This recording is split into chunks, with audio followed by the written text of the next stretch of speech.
decision coming out at 10:30 on a Thursday night, you fucking psychopaths. What are you doing? You guys are wild as hell. God damn. I was out recently wandering around the marina, which is a bad choice for me, okay? I shouldn't be there, all right? This dude came stumbling up to me, hammered out of a bar, and he's like, hey man, where the bitches at? And honestly, I was a little torn between, I don't know about that language, but flattered he thought I would know, Because I don't think that's the energy I'm putting out there at all. I don't know what this man was thinking, just like, oh fuck, where are the bitches at? How about this dude fresh off of his shift at Circuit City will know their whereabouts? How about this staff pick section of a video store that became sentient will know this information? Would make way more sense if that dude were like, hey man, I can get a good Reuben sandwich in this town? Like, yeah, dude! That's a good gravy and potato salad connection. Let's fucking party, baby! Let's go! I did do more drugs during the pandemic though. Fuck, oh dude, there was nothing else to do, man. I tried Molly for the first time. God damn. Several times, okay? But my friends were like, dude, you're not doing it at the right time, the right place, because I'm going to like petting zoos on this shit. They're like, you gotta go to a rave. I'm like, no, I'm good with a goat. We put on some LCD sound system, rub a lamb on my head or something. The best night of my life. You guys doing okay financially? Everyone all right? Getting into comedy for the money is like getting into Dungeons and Dragons for the sex. It's not a good monetary choice. I was at a bar recently. I wanted to get a tasty drink. I wanted to get a Sex on the Beach. I think that's a good cocktail. I could not afford it. So I'd ask the bartender to make me a rim job on the bus. Which is a PBR with the edges licked by someone with a cold sore. It's about $1.50, comes with a free stick of Blistex. It's a bargain beverage if you can track it down. That's the CEO of Blistex. Really into that joke. I was very bummed out the movie theaters were shut down for a while. I mean, I look like I write Lord of the Rings erotic fan fiction. You're not fucking shocked. I love going to the old picture shows. That's where I feel sexy, okay? Dim lights, the smell of butter, that's my world. Hell yeah. Everyone here see Top Gun 2 yet? Oh yeah, that's the usual response. People get excited. But I said that in Berkeley and a woman was like, boo! That is military propaganda. I was like, yeah, but it's fun military propaganda. You're not wrong, it's a good time. I've actually been enjoying Tom Cruise's movies even more now. I don't know if you've been paying attention to this man's career trajectory, but now he insists on doing all of his own stunts, and it's getting fucking nuts. It's Jackie Chan insanity at this point, where he's like scaling skyscrapers with no wires. He's doing all of his own jet fighter pilot stunts. And I think it's because Tom Cruise finally realizes that death is the only way out of the Church of Scientology. He's just like, I'll do whatever, because there's no way out at this point. Katie! Fuck out of there. It's getting cold out there, goddammit. Ladies, y'all bushed up? Everybody? I'm a fan. I think you should do it year-round, but if you're not bushed up now, come on. The fuck, it's cold on these streets. Jesus Christ. And certain dudes enjoy it. I like it. I'm not talking about landing strips. I'm talking about farmer's market bush, okay? Mason jar of kombucha bush. Makes her own candles bush, all right? Doesn't bother me whatsoever. But then I wonder why. Why is it something I like? Am I just narcissistic, huh? Do I want to get on my knees, whip down some panties, have my own face staring back at me? Just looking into a moist mirror of sorts. Reflection of seduction.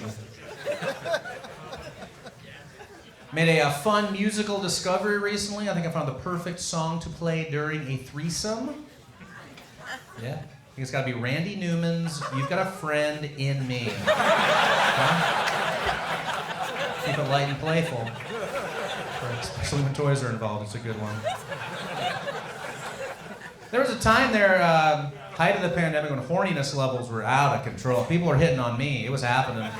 Yeah. Old grocery outlet Jack Black. It was pretty, old dollar store Galifianakis was getting it. All kinds of people posting up sexy pictures online, looking for a little attention. What's that called when someone does that? Posts up like a sexy picture online? You knew right away. They're like, why has he not mentioned thirst traps yet? They're rampant on the internet. Yes, a thirst trap, a classic thirsty. And in my opinion, when you are in need, when you post a thirst trap, the people that like it in a small way, they become a hero. And I think we should start treating them as such and begin calling them thirst responders. Help someone's self-esteem, that's a very big deal. Thank you so much. I'm not super big on Christmas, honestly. I'm a Halloween boy myself. I love Halloween. It's my favorite holiday. I grew up in a little town in Washington State where there's all kinds of like haunted forest attractions, haunted corn mazes, shit like that. There's not as much of that in the Bay Area. So I've created a new tradition for myself every single Halloween season where I go to the middle of the IKEA in Emeryville and I do some ketamine. And then I just try and find my way the fuck out. Just of the IKEA and the K-hole. Surrounded by build-it-yourself Swedish furniture. End up covered in lingonberry sauce and meatballs. It's fucking terrifying. I was like, is this blood fall? What's going on here? God damn. Scary stuff. My previous tradition, what I would do when I was living up in Washington State, what I would do, I would go out every single Halloween. I would get hammered. And when people ask me what I am, I say my father.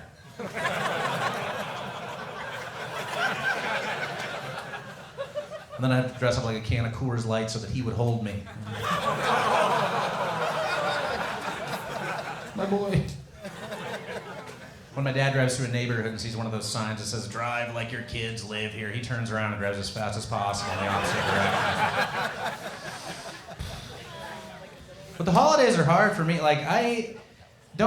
Shopping is tough for relatives especially. Like, I never know what to get my dad for Christmas or what to get my uncle for January 6th. You know, that's his big one. I have an uncle that's so racist he doesn't even like mixed martial arts. He's that level. He's like, judo and jiu-jitsu, keep them, no. It's two different things. No. Buddy, come on.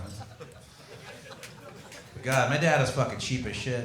When I was a kid, he would go grocery shopping at the dollar store, which is not a grocery store. And if you've been there to buy food, it is a bad plan. There's no brand name products. Everything's like a fucking weird knockoff. Like, instead of like Cap'n Crunch, it's Lieutenant Mouth Destroyer. Or like, there's no Dr. Pepper. It's Community College Pepper at the old dollar store. But to me, the funniest one he ever brought back was a knockoff of I Can't Believe It's Not Butter, which was called Is It Butter? Got a fucking question mark on the end. I was like, I don't know. It could be anything. These fucking clues. First place I performed after not doing stand-up for like a year when the pandemic hit was out in Modesto, California. Yeah, that's the right response. A hearty chuckle. And I was excited just to get out and do a show again. I called my dad. I was like, I got a show. He's like, where's it at? I go, Modesto. He goes, oh, fuck. He's like, what, are you going to get a free bowl of soup or something? He does.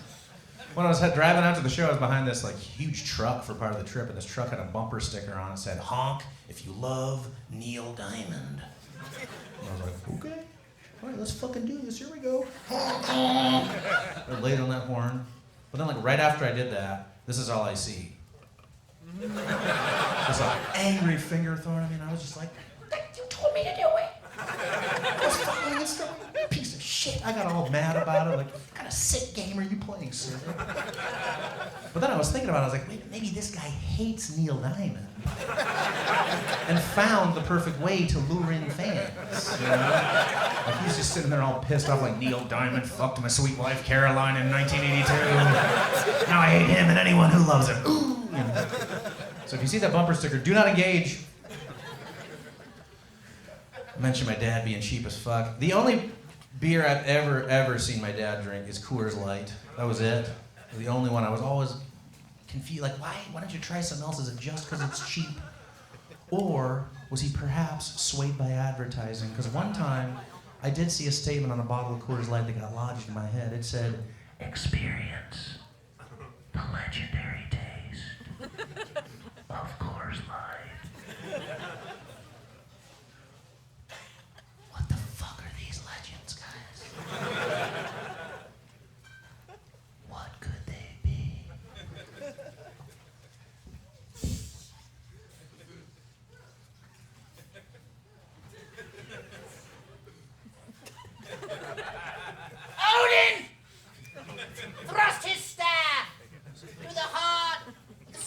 dead seductress Medusa.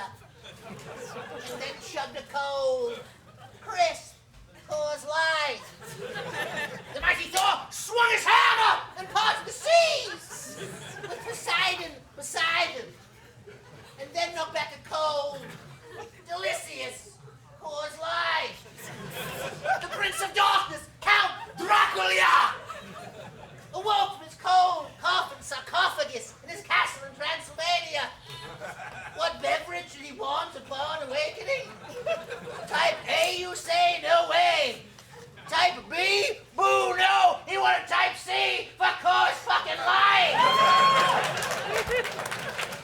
The Son of God, Jesus of Nazareth, attended a wedding party in Galilee. When their alcoholic libations had run dry, Christ performed his, dare I say, most refreshing miracle. He turned me water, not some boring, bougie, bullshit wine! No, far from it. He turned something as ice cold and satisfying as the Rockies themselves.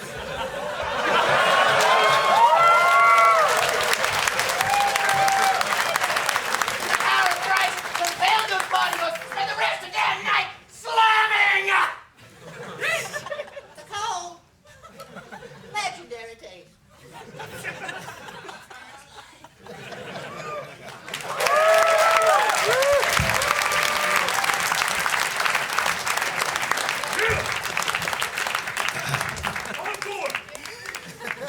So please order up a rim job on the bus. My name is Chad Opitz, that's my time. I'll be your host for this evening. You guys are very, very cool. Keep that going for your bar and wait staff. You're awesome. Are you ready for an amazing show? This next comic is so funny. He's one of my favorites here in the scene. Make it loud for Andrew Young!